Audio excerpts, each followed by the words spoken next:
Hey, let me tell you about Samuel, a 35-year-old father who completely turned his life around.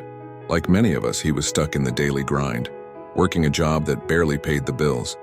Every morning, he'd drag himself out of bed thinking, there has to be more to life than this. What made it even harder was seeing his kids growing up so fast, while he spent most of his time at work. The weekends?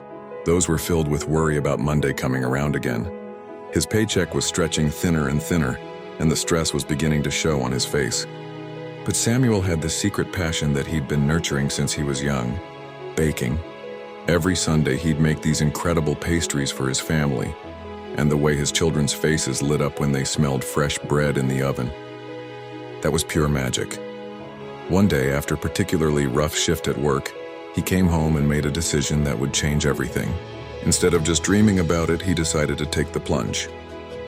He spent 6 months learning everything he could about running a bakery business, watching tutorials late at night, practicing new recipes, and studying successful local bakeries.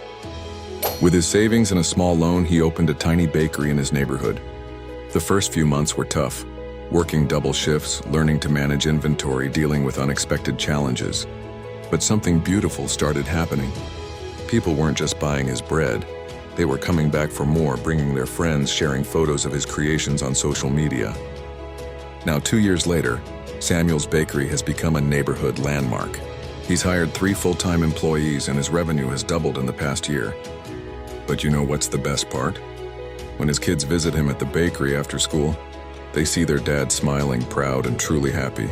He's not just making bread, he's building a legacy for his family.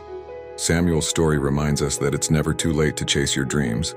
And sometimes the sweetest success stories start with just a little bit of courage. And in this case, a whole lot of flour.